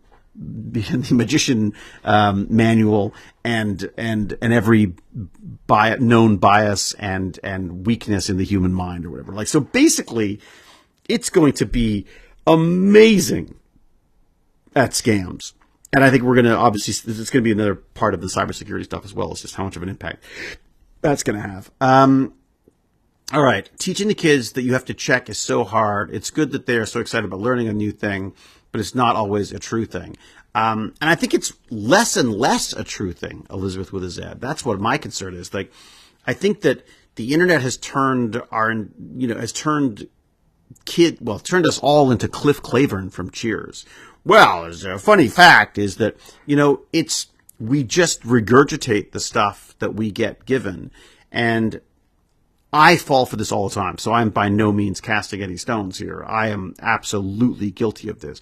I so want to believe stuff, and I so speak before I comprehend. In fact, my brain is constantly trying to catch up with my mouth. So I love Plato's Dialogues. Absolutely, yeah, absolutely. It's wonderful, wonderful stuff. I read that years ago when I shouldn't have. But yeah, the Plato Dialogues is fantastic. The whole sort of Socratic method of questioning your way to reason. They were very staged. I remember looking at them years later. I was incredibly impressed when I first read them. And then later I was going like, oh, I see how he's sort of setting this up. He's setting himself up for success with this stuff. But yeah, it's amazing. It's amazing. I'm not sure that the philosopher benign dictator approach to society is particularly one to go with. But yes, I absolutely love that stuff. It's amazing. Just like computer literacy has become extremely important, so will AI literacy. Yeah. And let me tell you this. What better way to learn AI than from AI? I mean, if you want stuff explained, again, get it to cite where it's getting this information from. But it can walk you through a lot of stuff. One of my tricks that I'm sure many other people have thought of already, but that I do all the time, is I will say, I'll like have a chunk of code or a scientific summary or synopsis or something. I will dump it into ChatGPT and say, explain this to me like I'm in grade 8. Because that's about the level I operate at. And it's great for that because it walks you through, the learning process. Again, you have to back it up by looking for where this information is coming from, because again, you can't take everything at face value, but I would argue you can't take everything at face value anyways, right? I think the whole thing we're learning more and more is that there are mistakes. I remember one of the weirdest, most uncomfortable feelings I had in school was going through a math textbook. Well, there's that. I could stop the story right there. No, but going through this math textbook, and at the back there were all the answers, and there were answers that were wrong. So, I mean, simple typo errors, I'm sure, but it shook me to the core because I'm like, wait a second, now what? How do I know if I've got it right if some of the answers are wrong? Like, it totally shook me. It sounds so stupid, but I've kind of got this weird completionist-like approach to things where I want to know that all the answers are there and that they're all right. I couldn't get that from a math textbook. I'm like, a math textbook? Like, what could be more accurate than a math textbook? What needs to be more accurate than a math textbook? So I remember that quite vividly. So, all right. I have been waffling on for far too long. I can feel my voice going. I can feel my energy fading like a ZPM under a barrage of wraith fire. So what I'm going to do is I'm going to wrap this up and thank you all. Thank you all again. This is great. This is just so much fun. I just feel, and again, sorry, I say it's so much fun. I also just think it's really important, certainly for me, because I feel like it just keeps me in the world in a way that I think it's very easy to not be. I think it's very easy to sort of settle in with your podcasts and tinkering in the garage and doing my exercise and feeling all very holy and mighty because I did that. By the way, 40 minutes. 40 freaking minutes. I'm up to 40 minutes of rowing. Yeah. Goodbye, dad bod. That's what I'm saying. You just wait. God, I hope so. I really don't want to go through all this and come out of it with the same dad bod that I went in with. I am leaving. I was going to leave, Bearded Parrot. Ah, come on! I love it when people quote myself to me. The Bearded Parrots. I'm so sorry. Yes, you're right. I got to call it sometime, though. There's always someone showing up, and I'm afraid it's you this time. Question everything. Yeah, I mean, one of the things I started really enjoying was trying to come up with fun T-shirts that for the stuff I was learning in this critical thinking stuff. And one of the ones I loved was anecdotes not equal to evidence. I think that would be a great T-shirt because there's a tendency for people to go like, oh yeah, well my Aunt May was vaccinated and then she was hit by a bus. So obviously vaccinations are bad for you. I feel like, and I get they're not all as stupid as that, but the fact that, you could, yes, there's obviously evidence and you want, but a bunch of anecdotes about how something helped or didn't help someone. It's not evidence. And I think it's very easy for us to fall for that. The number of times I have conversations with people who go like, oh yeah, well, what about this? And you're like, yes, it happened once. I would love to repeat it. And again, in a lot of cases, it's not that you're being a dick. I mean, you could be a dick about it for sure. But it's that you, like I say, I want to believe this stuff. I'd love to have my mind blown by having things like having, ghosts be real or aliens actually chatting with us on Earth and stuff. I would love all of this stuff. I'd love there to be a God. How cool would there if there was God or an afterlife or a soul? I mean, I would love all that stuff to be proved. I'm not seeing it just yet. So, correlation is not causality. Another great one, Marshall. I would agree with you, but then we both would be wrong. That's a good one. I like that too. Speaking ADHD, not sure if heard or it look up the Skylight calendar. The Skylight calendar. Does this mean you will be streaming regularly again now? I don't know. It's a full-time job. I'd love to say yes. That's what I'm doing.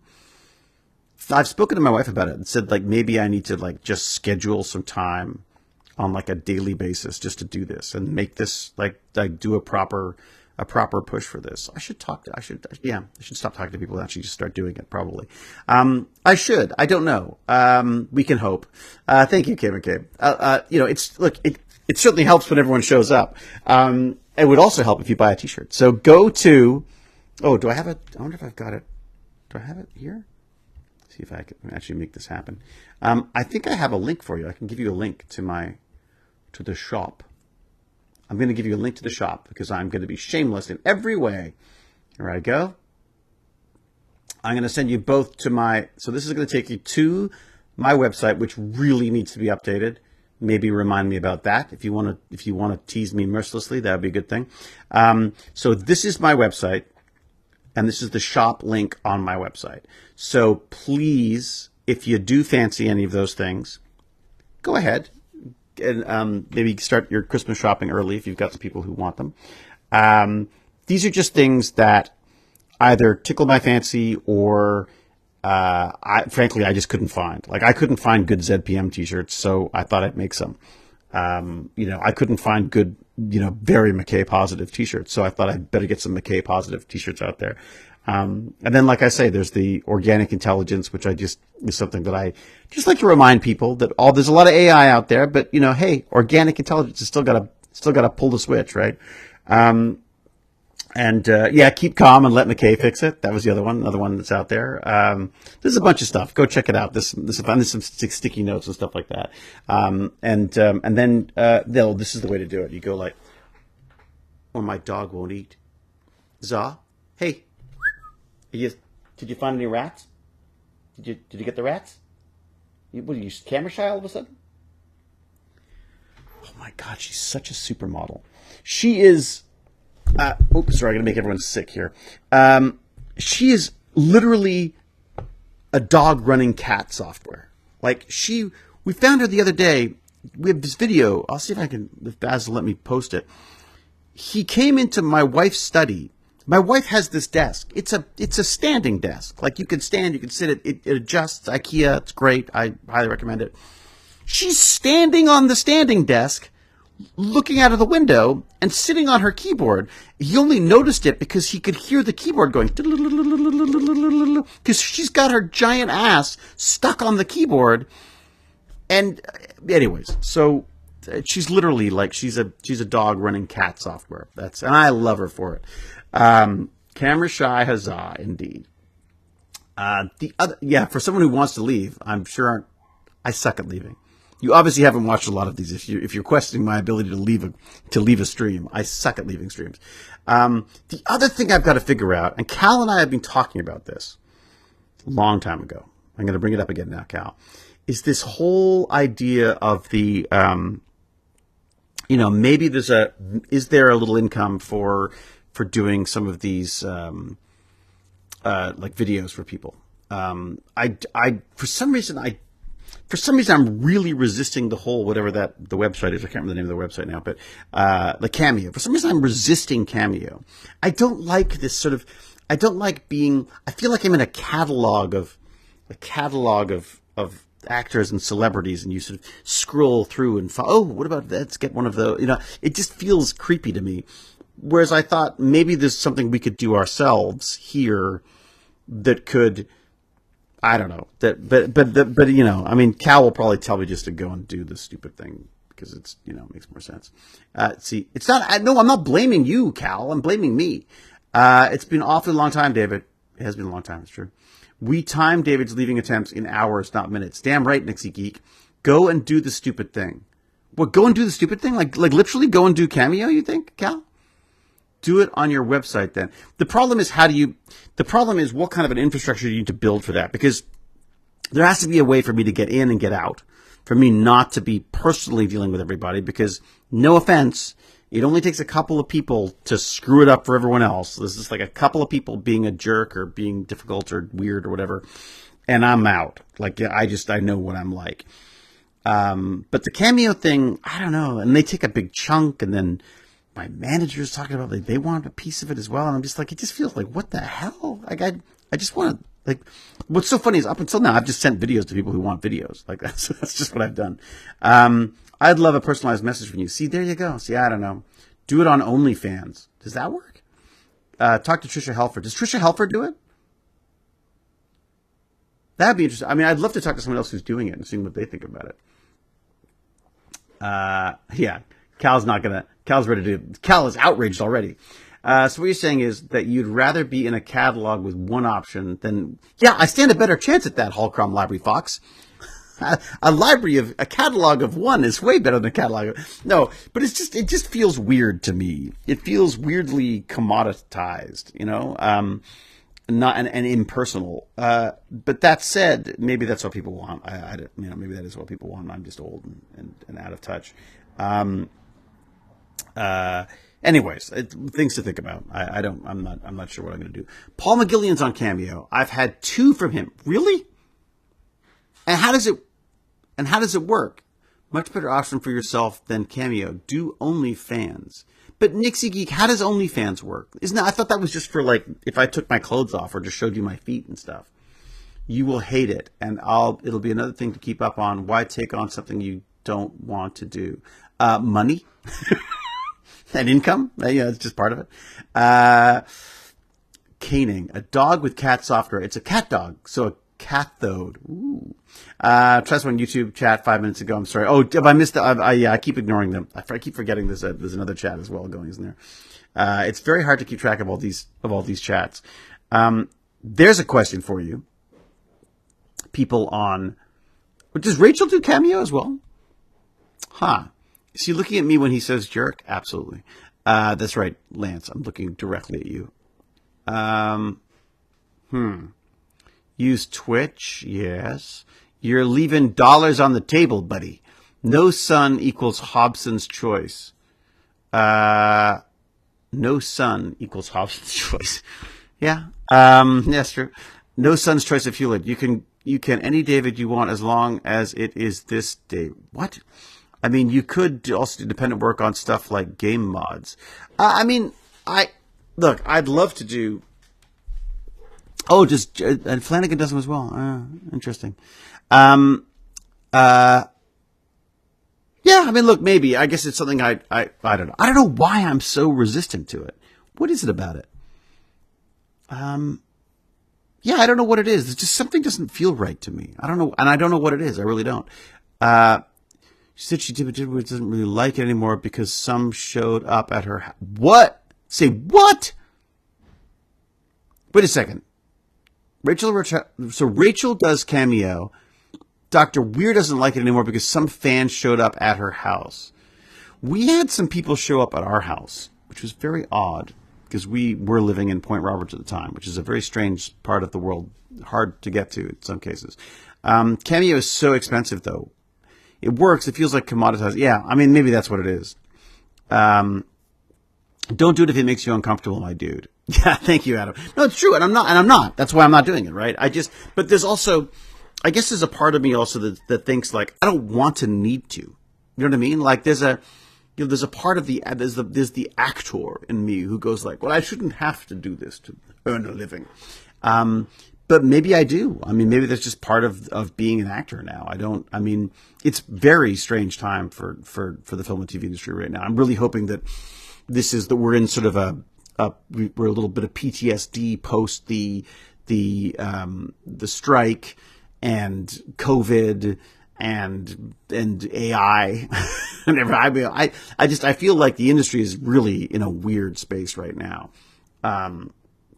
And I'm hoping it'll shake out and we'll be able to, get some sense of where we're at again, soonish, maybe next year or something. But right now it just feels very, very odd. It's not that there's not work. There is work, but it's, one of the things I was saying the other day to someone was that it's like it used to be you did an indie movie with people that you respected or people that you wanted to help out. You wanted to do like a little project on you take a risk on someone's little film, and there were ways that the union would let you do that. Not always. You have to jump through hoops for some of the union stuff. It drives me crazy. But basically, you could always do it. There was always a way around whatever the basic requirements are for the union stuff. Now, I'm getting this, like I'll get offers to do a TV movie, which is for a TV channel, like for an actual channel. I'm not going to name names, but for an actual channel, and they've got some indie film agreement to make it. And you're like, excuse me, you're a giant freaking broadcaster, and you want me to do it for the art? I mean, like that's not art, So it's just been very weird. Politics streaming costs you your eternal street cred. Politics streaming. What if I start streaming about politics? Ugh. I mean, I don't love politics, but politics is everywhere now, isn't it? I mean, that's, does streaming fulfill you?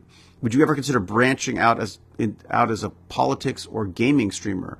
Or do you like what you are doing now? I mean, I like what I'm doing now for sure. The gaming thing, I don't feel like I can't multitask the way other people can. I don't think I would be a particularly interesting gaming streamer. I mean, Lance and I did Magic the Gathering, and I really enjoyed that, I gotta say. We did Magic the Gathering together, where basically he was the brain between my ears and would walk me through the Magic the Gathering choices. And that was a lot of, I really enjoyed that. My frustration came with just the cost. I couldn't believe how much Wizards and Hasbro, well, once Hasbro bought Wizards, I feel like it became just a a money grab. It didn't have the same kind of feel to it. But I miss it. I really miss it. Maybe it's time to create a new game, huh? How about that? People just watch you for you. You don't have to be anything other than yourself. I mean, look, Jeff, that is what I'm amazed at. And what I have, I think, Stargate to thank for that is that you can actually do that. Okay, Rachel and Tori did an interview on Gateworld, and they talked about Cameo. Rachel liked it, but Tori didn't really want to do it anymore because of the fan that showed up at her house. That is creepy as hell. That really is. Especially for women. I think, it's a whole other different world of hell for women and fandom, I think, than it is for men. I mean, it can be uncomfortable for men, but it doesn't feel, hopefully, life-threatening. And also, luckily, I'm old enough that no one would recognize me now anyways, and frankly, no one cares. So, why did the Daedalus crew always keep a pencil in the cockpit in case they needed to draw their weapons? That's a terrible dad joke. I think we should probably leave it at that. I think we've hit an all-time low, thanks to James on that one. No, that is not okay. It's true. But again, keep in mind that, there's a lot of different brains out there, all working in different ways. And I'm sure that whoever showed up was thinking that was the right way to do it, but it's not for sure. Things that people will watch for him, but they won't open their wallet for just him. The thing is that people will watch him for him, but I think watching joking about it, I've been very lucky that way. Between t-shirts and Patreon for the Tech Bandit stuff, and subscription stuff, that's one of the reasons why I wonder about maybe ramping up. Like if I ramped up more and had more regular content and maybe some stuff to rely on, I just feel bad because I feel like my life doesn't warrant a regular. It's very different. I don't have a regular schedule. Like my life is it's always been a bit like, being a part of a circus. Like you just suddenly pick up and run off and do this or run off and do that. This week will be a series of meetings with people and some film festival nonsense and then everything, and then life falls by the wayside. That said, maybe it's a matter of discipline and I just need to figure it out in the same way that I'm trying to get exercise as a part of I want exercise to be the default now, if that makes sense. Like I want to get up in the morning and go, okay, after I've worked out, that kind of, as opposed to when am I going to work out, if that makes sense. So maybe there's a way of I just get up at 4 a.m. The night before, this always sounds like the best plan. Get up at 4 a.m., exercise, stream, design t-shirts, write a novel, and broadcast 10 different television shows while building a new rocket and learning how to build a giant robot. That all sounds wonderful the night before. When it comes to actually the action part of it, that's when it always falls apart. So anyways, I must have myself a cup of tea and get on with what little life I have left. My son will be home soon. My wife will be home sooner. And this has been wonderful. Thank you. This has been really fun. I hope I could do some more of this. James is still at it. Why did the Atlantis team bring a GPS to the ancient city? Because they wanted to avoid getting lost in the Pegasus galaxy. Okay. Finally, a plan, says Gimpy G. That's not a plan. That's a dream. All right, everyone. I will say, be brave, be kind, be brilliant, and until we geek again, cheerio, and huzzah! And hopefully, I'll be doing this again some more because God knows it feels good, and yeah, who knows? Could be like a fun way to sort of branch out into some other entertainment stuff. So I'll keep you posted. I'm going to talk to those. That company tomorrow, and I'll let you know how it goes. See what they have to say, or whether I'll just be doing this by myself, which might make more sense anyways. Like that's part of it.